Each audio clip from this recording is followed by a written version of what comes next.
শুক্রবার জুমার দিন আসরের নামাজের পর আপনি যদি এই দোয়াটি পড়তে পারেন, ইনশাআল্লাহ অলৌকিক ফলাফল পাবেন, যা পেয়ে আপনি সন্তুষ্ট হয়ে যাবেন। কোনো চাওয়াই আপনার অপূর্ণ থাকবে না।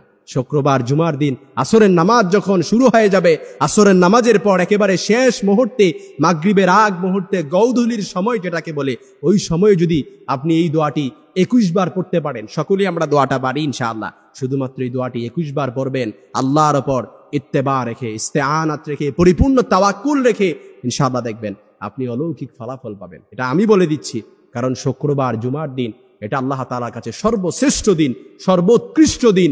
এটা হচ্ছে যত দিন আছে, বছরে 365 দিন, মাসে 30 দিন, সপ্তাহে 7 দিন, এই সব দিনের মধ্যে সর্বশ্রেষ্ঠ দিন হচ্ছে জুমার দিন। এটা হচ্ছে সুন্নাতুল্লাহি ফিল আরদ, এটা হচ্ছে আল্লাহ তাআলার সুন্নাহ। আল্লাহ তাআলা স্থানের উপর স্থানকে প্রাধান্য দিয়েছেন, ব্যক্তির উপর ব্যক্তিকে প্রাধান্য দিয়েছেন, সময়ের উপর সময়কে প্রাধান্য দিয়েছেন, জায়গার উপর জায়গাকে প্রাধান্য দিয়েছেন, দিনের উপর দিনকে প্রাধান্য দিয়েছেন।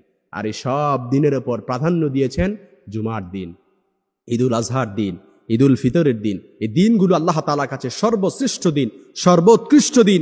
এই জন্য আপনি যদি জুমার দিন আসরের নামাজের পর আল্লাহ তাআলার কাছে এই দোয়াটি 21 বার পড়তে পারেন, ইনশাআল্লাহ আমি বলে দিচ্ছি আপনার সব চাওয়াগুলো আল্লাহ তাআলা পরিপূর্ণ করে দিবে। দুশ্চিন্তা থেকে মুক্তি পেতে যাচ্ছেন, আল্লাহ তাআলা কবুল করে নেবেন। উদ্বেগ উৎকণ্ঠা থেকে মুক্তি পেতে চাচ্ছেন, আল্লাহ তাআলা কবুল করে নেবেন।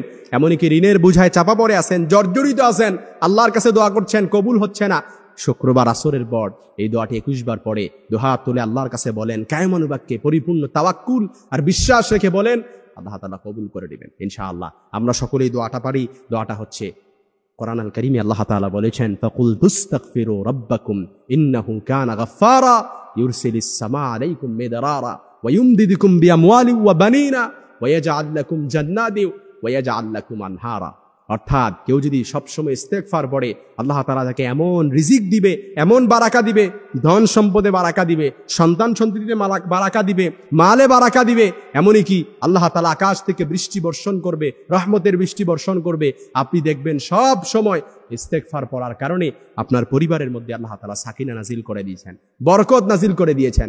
অসংখ্য ইস্তেগফার পারি আমরা সবাই, কিন্তু আমি আজকে আপনাদেরকে খুব দামি একটা ইস্তেগফার শিখাই দেব। ইস্তেগফারটা 21 বার করবেন, কারণ ইস্তেগফার এটা এমন একটা আমল, আপনি ইস্তেগফার পড়ার মাধ্যমে আল্লাহ তাআলার কাছে আপনি নত স্বীকার হচ্ছেন, অ্যাকনলেজমেন্ট, গুনাহের কথাগুলো স্বীকৃতি যাচ্ছেন, রিপেন্টেন্স, অনুতপ্ত হচ্ছেন, এমনকি আল্লাহ তাআলার কাছে আপনি প্রার্থনা করছেন। এই জন্য ইস্তেগফার এটা শুধুমাত্র যেনতেন আমল নয়। শুক্রবার জুমার দিন দোয়া কবুলের দিনে আপনি যদি এই ইস্তেগফারটি আসরের নামাজের পর 21 বার পড়বেন, আর আপনার মনে যত আশা আকাঙ্ক্ষা আছে সবগুলো আল্লাহ তাআলার কাছে বলবেন, আল্লাহ তাআলা কবুল করে নেবেন। কারণ জুমার দিনে আল্লাহ তাআলা সাইয়েদনা আদম আলাইহিস সালামকে সৃষ্টি করেছেন, জুমার দিনে আল্লাহ তাআলা সাইয়েদনা আদম আলাইহিস সালামকে জান্নাতে প্রবেশ করিয়েছেন, জান্নাত থেকে বের করিয়েছেন। এই জুমার দিনে অসংখ্য ঘটনা ইসলামের সাথে সম্পর্কিত রয়েছে। এজন্য এই জুমার দিন সর্বোৎকৃষ্ট দিন, জামানান আলা জামান, মাকানান আলা মাকান। আল্লাহ তাআলা স্থানের উপর স্থানকে প্রাধান্য দিয়েছেন, দিনের উপর দিনকে প্রাধান্য দিয়ে জুমার দিনকে শ্রেষ্ঠতর করেছেন। এই জন্য সকলেই ইস্তেগফারটা পড়বেন 21 বার, সর্বনিম্ন 21 বার।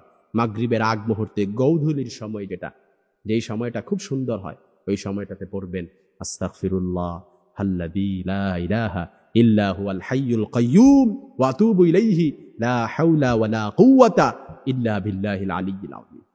খুশি হয়েছেন? এবার অনেকেই দোয়াটা পারি, ইস্তেগফারটা পারি। এই ইস্তেগফারটা পড়বেন, আস্তাগফিরুল্লাহ আল্লাযী লা ইলাহা ইল্লা হুয়াল হাইয়ুল কাইয়্যুম ওয়া আতুবু ইলাইহি লা হাওলা ওয়ালা কুওয়াতা ইল্লা বিল্লাহিল আলিয়্যিল আযীম। কয়েকবার দরুদ শরীফ পড়বেন, যে কোনো দরুদ পারেন পড়বেন সাল্লাল্লাহু আলাইহি ওয়াসাল্লাম। পরে আল্লাহ তাআলার কাছে দুহাত তুলে দোয়া করবেন, কায়মানুবাক্যে মুনাজাত করেন, একান্ত চিত্তে মুনাজাত করেন। নিজের সব কথাগুলো, দুঃখের কথাগুলো, উদ্বেগ উৎকণ্ঠাগুলো, যত ঝামেলা আছে, যত পেরেশানি আছে, সব কিছু আল্লাহ তাআলার কাছে তুলে ধরেন। গায়বী খাজানা থেকে আল্লাহ তাআলা আপনাকে মুক্তি দান করবেন ইনশাআল্লাহ।